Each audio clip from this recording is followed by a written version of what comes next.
Hello, Jim McLean here. I'm at the back of the range at the Biltmore Hotel. This is where we do our teaching in the golf schools, and it's an unbelievably busy place. I've been teaching in Miami for about 30 years. So there's a lot of things we've learned over many years of teaching, many great players that we've worked with. And one of the things that I try to teach all of my students that come here for golf schools, the average golfer, is how to draw the driver. Because we know that that draw, when it hits the ground, is going to run out further and it's going to be a more powerful shot. The other thing that it does for me in my teaching is when I get the person to feel this little movement this way, when they start down, where they can open up the inside attack track. And that's such a crucial part of hitting the draw. Of course, learning to hit from the inside. So many people start a little bit from the outside or get a little bit steep with the driver on the downswing. Well, we want this driver to be coming in on a shallow plane, which your driver is at 45 degrees, by the way, straight up 90, the ground at 0, and the driver at 45. So it's a really interesting number for people to understand. So I do a lot of little drills of keeping that shaft on this shallow angle of attack. We know that the best players in the world actually shallow the club a little bit. So that's from the X Factor book that I wrote a long time ago, how the club shaft drops, and it forms a little X. If you draw a line on the shaft right here and then you draw a line on the way down, it forms the letter X. So that was actually the first X Factor I did, not the X Factor book.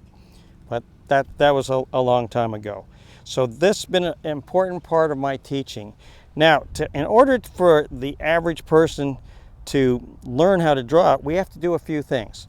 Number one, I want them to orient their lines more out to the right or more on that inside attack track that I want to hit this golf ball on. So I'm going to try and get this way.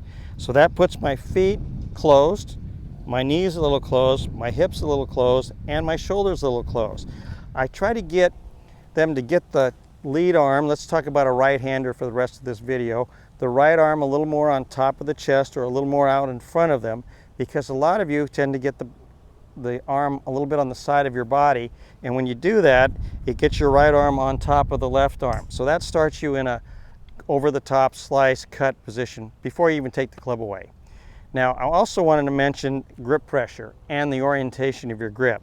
Of course, if you have a weak grip, your top hand's turned too far underneath this way, it's going to be impossible for you to hit hooks. So we need to see at least the standard 2-knuckle grip, or even a little bit more. You can see the PXG logo I have right here. You just turn it a little bit over, get the thumb slightly behind the grip on this side, and that again is a huge part. But with the swing now, I'm going to get people to feel like that club's dropping to the inside. So we do a lot of little drills like this with our arms and hands to feel the club dropping down from the inside, or to feel the club actually dropping this way. So you feel your right hand dip back or your left wrist bow. Get into this position, the strong, flat to even slightly bowed position. That's just on little drills. Because when you go the other way, when you go steep, this has inward cupping, extension in here with your left wrist, and you've got the club face wide open. I think it's obvious to most of you that the club face has to be closed to hit a hook. It's got to be, and the more you swing it out to the right, the easier it is to draw the golf ball. You don't have to have it as closed. Now, so setting up, you can do another couple little tricks. You can turn that face a little bit in before you take the club away. So I just close the club face just a few degrees, but I do that before I put my grip on. So I just put a little bit closed with my right hand, then put my left hand on. Now I've got it in a couple degrees of hook position. A lot of you never change the setting on the club. You can set it up for a draw or a hook position. Obviously, that's going to help you a lot, because once you see that ball hooking or coming back to the left, you'll start to swing a little more out to the right. But nobody's going to swing out to the right if they've got an open face, because it's just going to go more off the range. Okay? Now let's talk about that little magic move with the weight. When I get up to the top, I'm going to feel like I start those hips a little bit this way. I am not going to start by turning my hips. So that's a killer move right there. So we want to go into a flexed left knee, flexed right knee when I start down. Okay? When I set up with my arms out. Remember I talked to you about my left arm up and on top, arms out. Club face a little closed.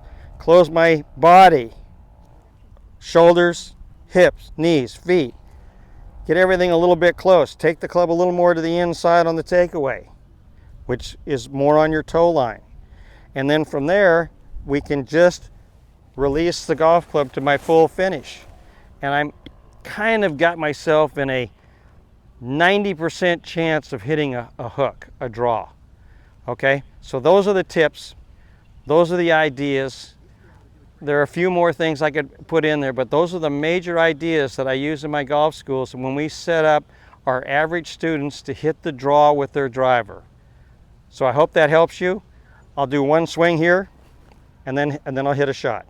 I won't go too hard, and that should allow me to hit the ball out to right field